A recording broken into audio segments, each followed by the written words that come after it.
ॐ अज्ञानतिमिरान्धस्य ज्ञानाञ्जनशलाकया चक्षुरुन्मिलितं येन तस्मै श्रीगुरवे नमः। वाञ्छाकल्पतरुभ्यश्च कृपासिन्धुभ्यैव च पतितानां पावनेभ्यो वैष्णवेभ्यो नमो नमः। नमो महावदान्याय कृष्णप्रेमप्रदायते कृष्णाय कृष्णचैतन्य नाम्ने गौरत्विषे नमः। हे कृष्ण करुणा सिन्धो दीनबन्धो जगत्पते गोपेश गोपिकाकान्त राधाकान्त नमोस्तुते। कांचन गौरांगी राधे वृंदावनेश्वरी वृषभानुसुते देवी प्रणमामि हरे प्रिये। वृंदायै तुलसीदेव्यै प्रियायै केशवस्य च कृष्णभक्तिप्रदे देवी सत्यवत्यै नमो नमः। श्री कृष्ण चैतन्य प्रभो नित्यानंद श्री अद्वैत गदाधर शिवासादि गौरभक्त वृंद। हरे कृष्णा कृष्णा कृष्ण हरे हरे, हरे राम राम राम हरे हरे। हरे कृष्णा। सर्वप्रथम मैं अपने गुरु पाद पद्म ओम विष्णुपाद अष्टोत्तर शत श्री श्रीमद् भक्तिवेदांत माधव गोस्वामी महाराज के चरण कमलों में अनंत कोटि दंडवत प्रणाम ज्ञापन करता हूँ।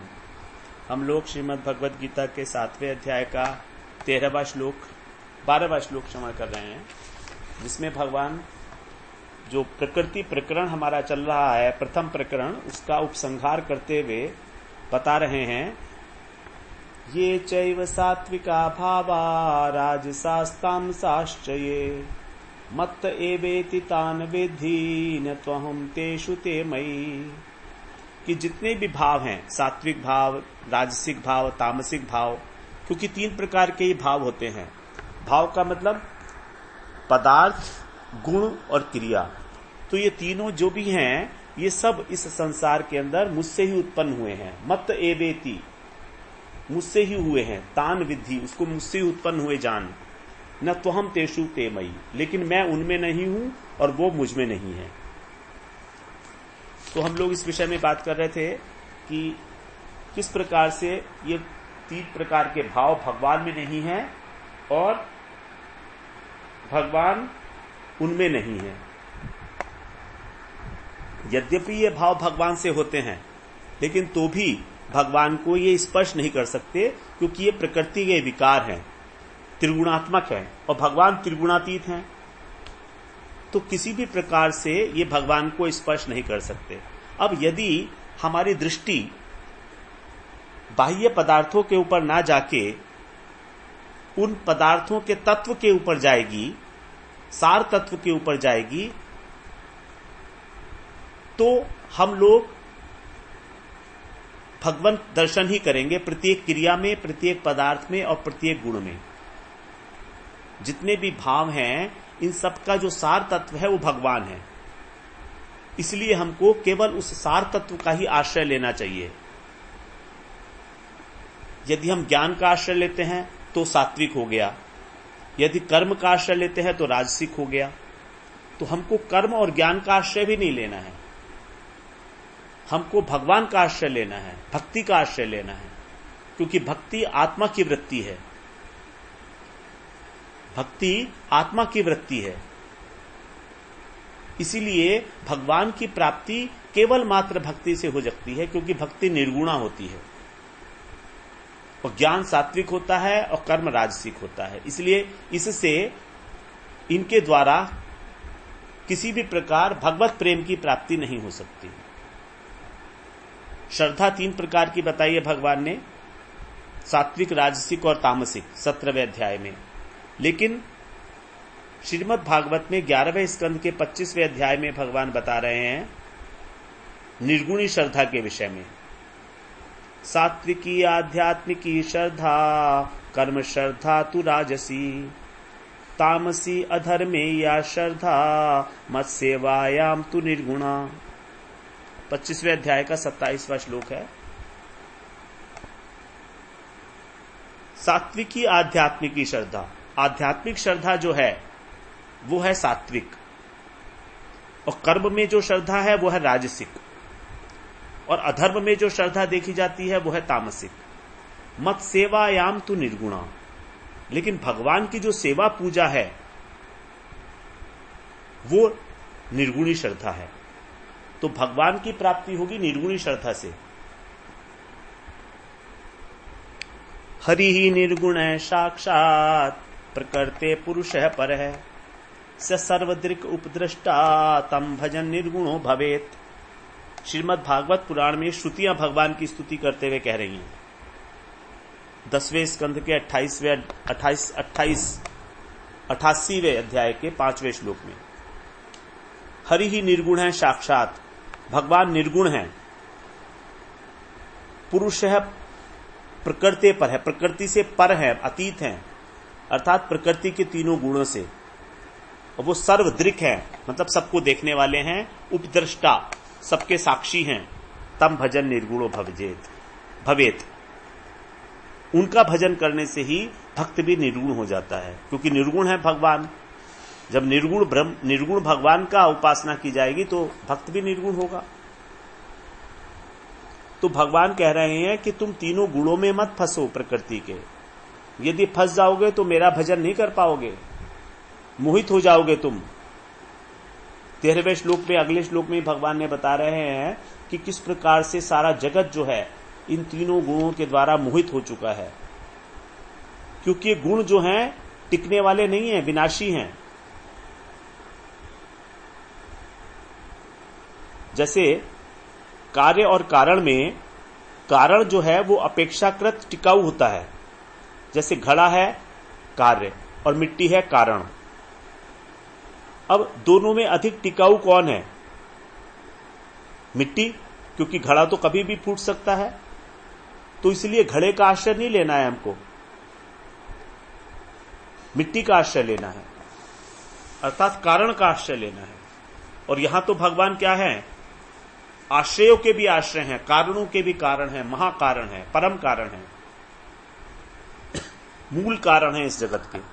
इसलिए यदि भगवान का आश्रय लिया जाएगा तो किसी भी प्रकार का हमको ना तो कोई भय होगा, ना शोक होगा, किसी भी प्रकार का ना राग होगा, केवल मात्र भगवान का आश्रय लेने से। वीत राग भय क्रोधा मनमया मामुपाश्रितः बहवो ज्ञान तपसा पूता मद भावम आगता। हम लोग 4थे अध्याय में श्रवण कराए हैं 10वें श्लोक में कि जो मेरा आश्रित होता है वो वीत राग भय क्रोधा, उसका राग भय और क्रोध ये तीनों नाश हो जाते हैं, और इस प्रकार के ज्ञान रूपी तपस्या से पवित्र होकर कितने ही भक्तों ने मुझको प्राप्त किया है। मद भावम आगता, बहवो, अनेक अनेक प्रकार के भक्तों ने मुझे प्राप्त किया है, ज्ञानी भक्तों ने। क्योंकि यदि हम कर्म फल का आश्रय लेंगे तो हम लोग संसार में फंसे रह जाएंगे। इसीलिए भगवान ने 6ठे अध्याय में भी कहा था, अनाश्रित है कर्म फलम कार्यम कर्म करोति है। वही सन्यासी है और वही योगी है जो कर्म फल का आश्रय नहीं लेता। फिर आश्रय किसका लेता है? जो भगवान मूल कारण है इस संसार के, जो सार तत्व हैं, हमें उन्हीं का आश्रय लेना है, केवल मात्र उन्हीं का आश्रय।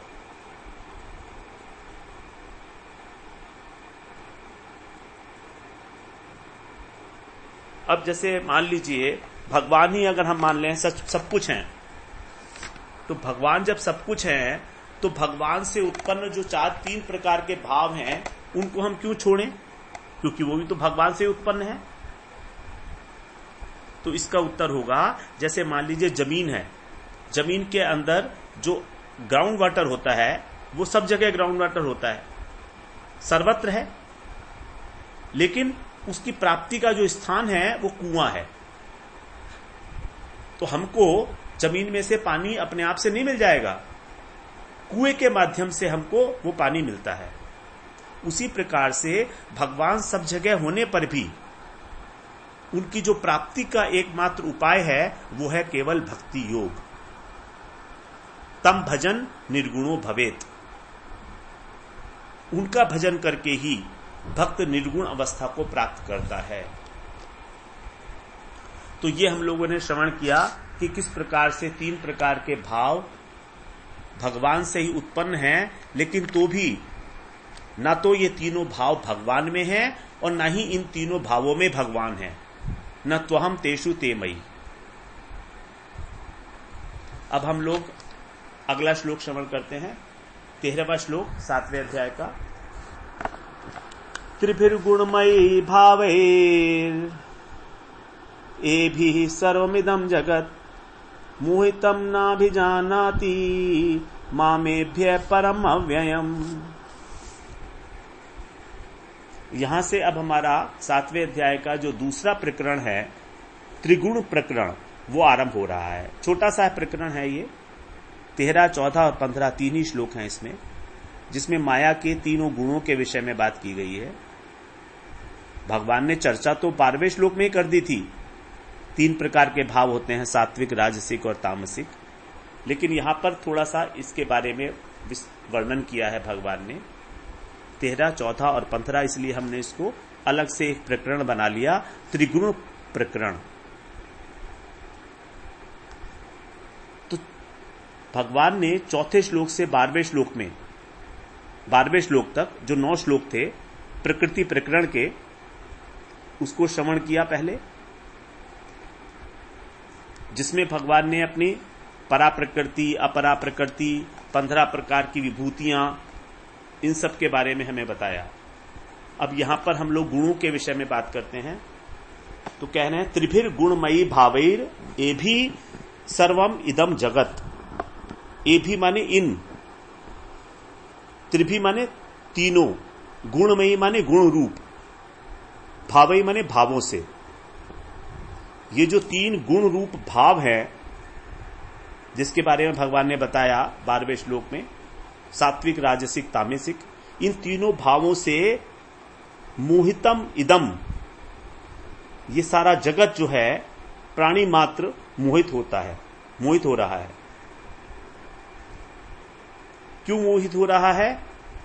माम एभ्य परम अव्ययम न अभिजानाति। एभ्य माने इन गुणों से परम, अर्थात जो अतीत है, जो अव्ययम, अव्ययम माने अविनाशी है, वो मुझको नहीं जानता। माम न अभिजानाति, मुझको नहीं जानता। भगवान को न जानने के कारण प्राणी मात्र जो है इन तीनों गुणों से मोहित हो रहा है। अर्थात भगवान को न जानने का कारण ही यही है कि हम भगवान की जो गुणमयी माया है इसके द्वारा प्रभावित हैं, इसके चंगुल में फंसे हैं, और इस चंगुल से निकलने का रास्ता भगवान आगे बताएंगे 14वें श्लोक में। अगले श्लोक में भगवान वही बात बताएंगे।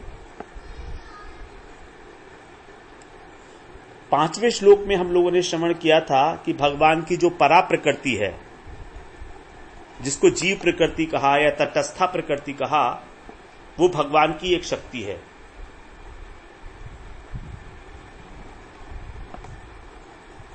और ये परा प्रकृति जो जीव शक्ति है, आत्मा है, ये भगवान को भूल जाता है, भूल जाती है। ये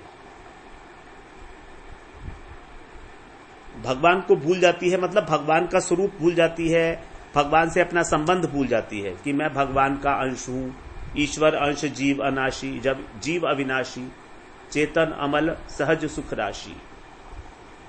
ईश्वर अमल जीव अविनाशी, चेतन अमल सहज सुख राशि।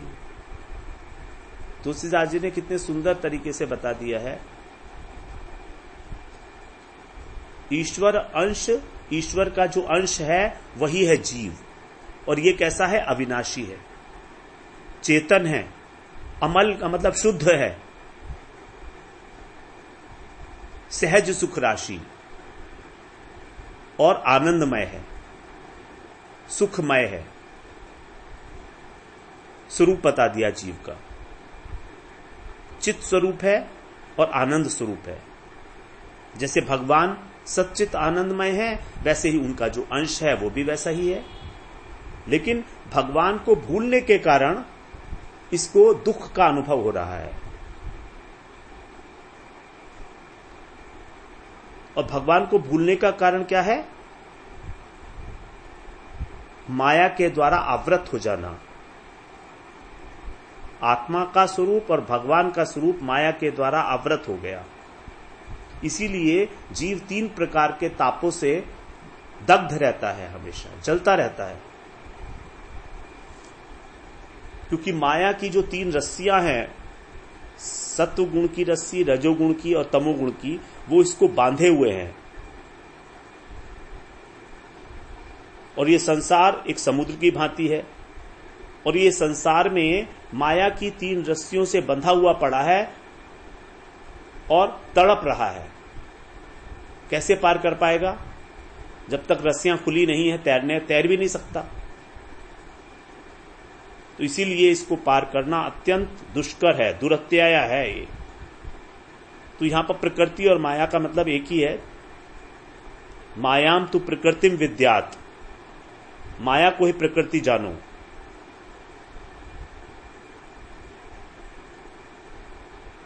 तो वस्तु जो है एक ही है, ये प्रकृति और माया, लेकिन इसके 2 प्रकार के स्वभाव देखे जाते हैं, इसलिए इसको 2 नाम दे दिए गए। जैसे जल है, जल स्नान करने योग्य भी होता है और पीने योग्य भी होता है। उसी प्रकार से ये प्रकृति जो है वो 8 प्रकार की है। क्षिति जल पावक गगन समीरा, 5 महाभूत, मन बुद्धि और अहंकार, ये 8 ही प्रकृति ये विकार हैं।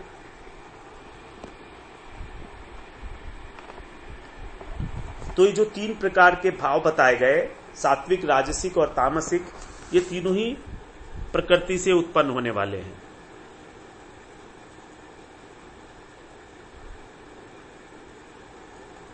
और ये अपरा प्रकृति का मतलब 5 महाभूत, मन बुद्धि अहंकार, यही इस जगत के उपादान कारण हैं। अर्थात इस ब्रह्मांड में जो भी वस्तु है उसका उपादान कारण है ये अपरा प्रकृति। और इसी प्रकृति को दूसरे दृष्टिकोण से माया कह दिया गया। मां धातु में यो का प्रत्यय लगाया, या, मां या, मां माने मापा, तो जिसको मापा जा सके, या माने जिसे। जैसे नदी के अंदर अगाध जल होता है, लेकिन जब उस जल को मिट्टी से भरे घड़े में भर देते हैं तो हम उसको माप सकते हैं। नदी के अगाध जल को नहीं माप सकते हम, लेकिन मिट्टी के अंदर जो घड़े में जल भरा हुआ है उसको माप सकते हैं। तो मिट्टी जो है वो घड़े का उपादान कारण है। और साथ ही मिट्टी से घड़े की जो शेप है वो तैयार हुई है, जिससे उसके अंदर सीमा आ गई, बद्ध हो गया, वो आकाश सीमित हो गया घड़े के अंदर।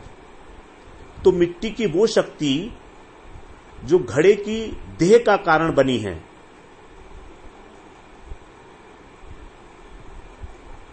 वो तो है उपादान कारण। और मिट्टी की वो शक्ति जिसने घड़े के अंदर का जो स्थान है वो सीमित कर दिया, ये है माया। एक ही वस्तु है, एक ही तो वस्तु है मिट्टी।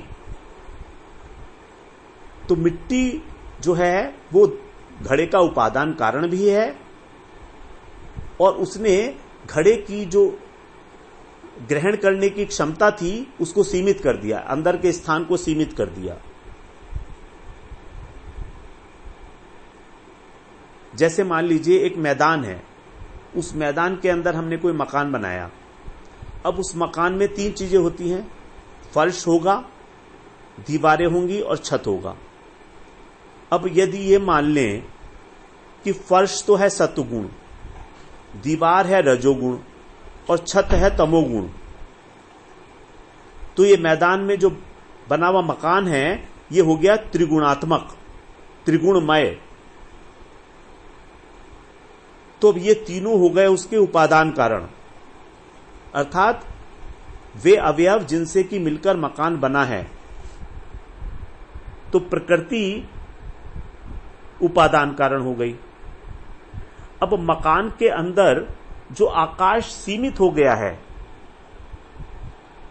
और अपने को बाहर के आकाश से पृथक मान रहा है, ये जो पृथक मानने का कारण है ये है माया।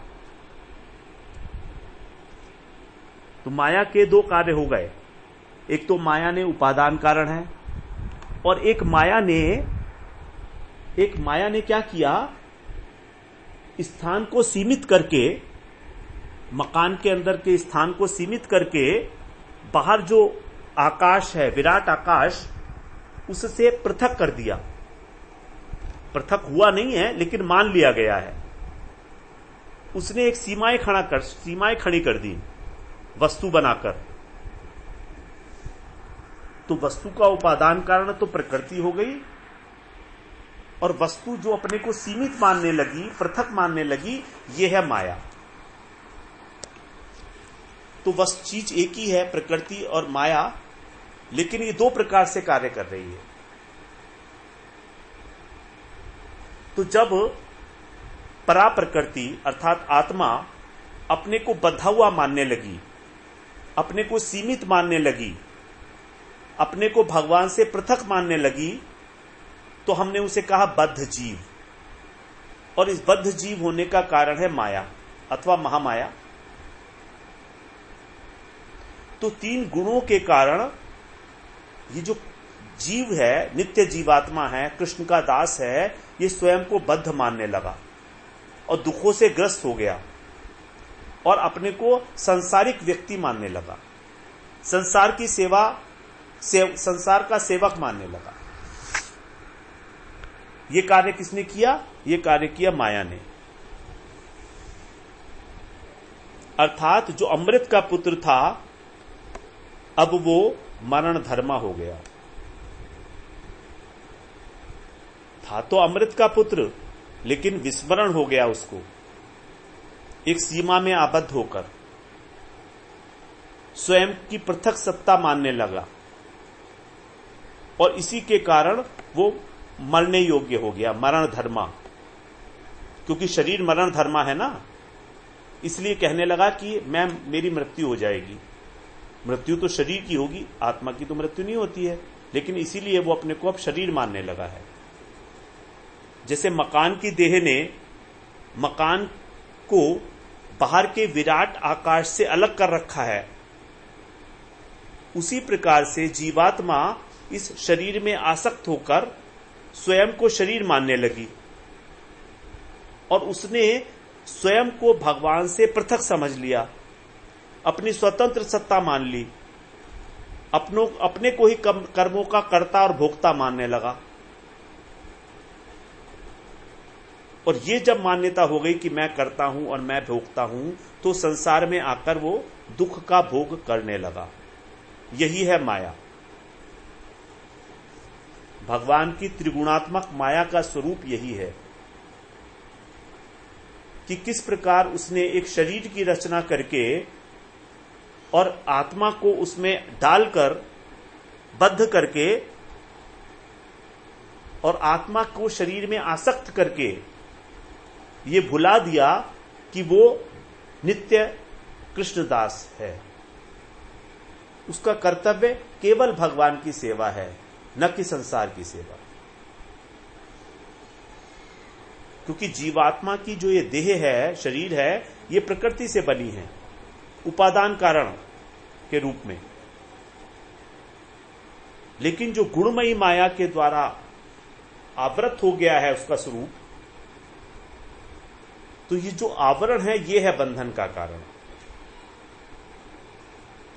14वें अध्याय में 5वें श्लोक में यही बात बताई भगवान ने सत्वम रजस्तम इति गुणा प्रकृतिर संभवा निबधनन्ति महाबाहो देहे देहिनम अव्ययम। 3 प्रकार के गुण हैं जो प्रकृति से उत्पन्न हुए हैं, और इन तीनों गुणों के द्वारा ही ये जो देही है, जो आत्मा है, वो देह के अंदर आकर बंध गई। जो अव्यय आत्मा है, अविनाशी आत्मा, नित्य आत्मा है, वो देह में आकर निबधनंती, अच्छे प्रकार से बंध गई। तो ये माया के जो 3 गुण हैं, इनका तीनों गुणों का पृथक पृथक स्वभाव है, और तीनों गुण ही जो है बांधने वाले हैं, अलग अलग प्रकार से बांधते हैं। तीनों की जो क्रियाएं हैं, बांधने का जो एक मोड ऑफ एक्शन है, वो अलग अलग है। 14वें अध्याय में भगवान ने बहुत डिटेल में ये बात बताई है। अब हम लोग गुणों की चर्चा कर रहे हैं, और 14वां अध्याय अभी बहुत दूर है, और इस बीच में हम लोग बहुत सारी बातें करेंगे तीनों गुणों के विषय में। इसलिए इन तीनों गुणों का स्वभाव जान लेना कि किस प्रकार ये तीनों बांधते हैं, हमारे लिए आवश्यक है। माया के जो 3 गुण हैं, इसकी हम लोग विस्तृत व्याख्या तो 14वें अध्याय में करेंगे, लेकिन इनका स्वरूप जान लेना कि किस प्रकार बांधते हैं, ये आवश्यक है हमारे लिए। 3 प्रकार के गुण, सात्विक गुण, राजसिक गुण और तामसिक गुण, इसको 3 प्रकार की रस्सियां बताया गया है। सात्विक गुण है सोने की रस्सी, राजसिक गुण है चांदी की रस्सी, और तामसिक गुण है लोहे की रस्सी।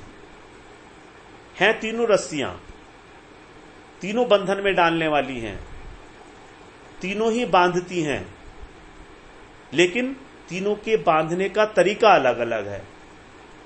अब जो व्यक्ति बंधा हुआ है, उसको क्या फर्क पड़ता है, चाहे सात्विक हो, राजसिक हो, चाहे तामसिक हो? बंधा हुआ तो है ना वो कारागार के अंदर, और इस संसार रूपी कारागार बताया गया है। तो इस कारागार में हमारे बंधने का कारण ही ये 3 रस्सियां हैं। इसलिए ये 3 रस्सियां हमें किस प्रकार से बांधती हैं, हम उसको ही समझने की चेष्टा करते हैं। सबसे पहले है सात्विक रस्सी, सत्वगुण।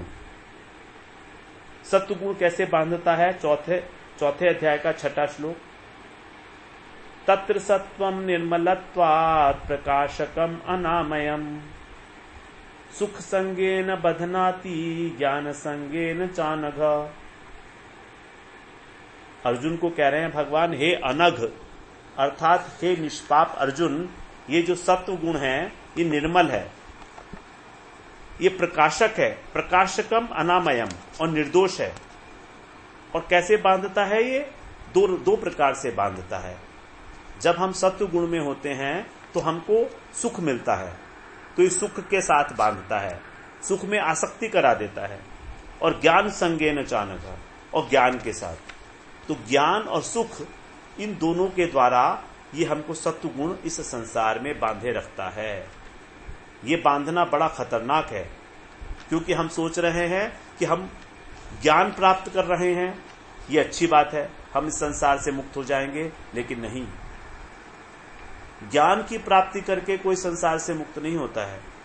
तभी भगवान ने यहां पर इसको एक बंधन का कारण बताया है। तो हम लोग ये चर्चा जारी रखेंगे अगली बार। वांछा कल्पतरुभ्यश्च कृपा सिंधुभ्येव च पतितानां पावनेभ्यो वैष्णवेभ्यो नमो नमः।